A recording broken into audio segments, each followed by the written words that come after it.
সিরাজগঞ্জের এনায়েতপুর কেজির মোড়ে যাত্রী ছাউনিতে অবৈধ বাস কাউন্টার, যাত্রীদের দুর্ভোগ চরমে।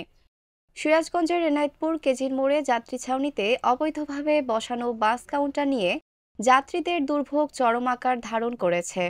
সাধারণ যাত্রীদের বিশ্রাম ও ছাউনির সুবিধা দেওয়ার জন্য নির্মিত এই স্থাপনা দখল করে নিয়েছে ঢাকা এক্সপ্রেস পরিবহন কোম্পানি। ফলে যাত্রীরা ছাউনির সেবা নিতে পারছেন না, বরং ভোগান্তির শিকার হচ্ছে। সরেজমিনে দেখা গেছে সিরাজগঞ্জের এনায়েতপুর কেজির মোড়ে যাত্রী ছাউনিতে অবৈধভাবে বাস কাউন্টার বসানো হয়েছে।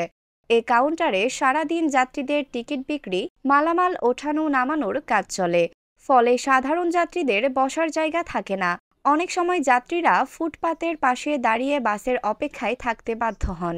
এক যাত্রী অভিযোগ করে বলেন, ছাউনিতে দাঁড়িয়ে থাকারই জায়গা নেই। সব জায়গায় বাস কাউন্টারের কর্মচারীরা দখল করে রেখেছে, আমরা কোথায় দাঁড়াবো? যদিও সরকারি নিয়ম অনুযায়ী যাত্রী ছাউনিতে কোনো বাণিজ্যিক কার্যক্রম চালানো নিষিদ্ধ, তবুও ঢাকা এক্সপ্রেস পরিবহন সংস্থা প্রভাব খাটিয়ে এ যাত্রী ছাউনি দখল করে নিয়েছে। স্থানীয় প্রশাসনের আশীর্বাদ পুষ্ট হয়ে এ কাউন্টার চালানো হচ্ছে বলে অভিযোগ উঠেছে। এনায়েতপুর থানার অফিসার ইনচার্জ মোহাম্মদ রওশন ইয়াজদানী বলেন, এটা মূলত ইউনিয়ন পরিষদের বিষয়, আমাদের এখানে কিছু বলার সুযোগ নেই। এলাকাবাসীর দাবি, অবিলম্বে এই অবৈধ কাউন্টার উচ্ছেদ করে যাত্রীদের জন্য ছাউনিগুলো উন্মুক্ত রাখা হোক।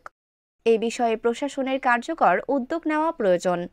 শীঘ্র যদি প্রশাসন কার্যকর ব্যবস্থা না নেয় তাহলে যাত্রী দুর্ভোগ আরও বাড়বে বলে আশঙ্কা করা হচ্ছে। সাত্তার আব্বাসী, সিরাজগঞ্জ প্রতিনিধি। ঐশী সৃষ্টি, news desk, Bangladesh news today.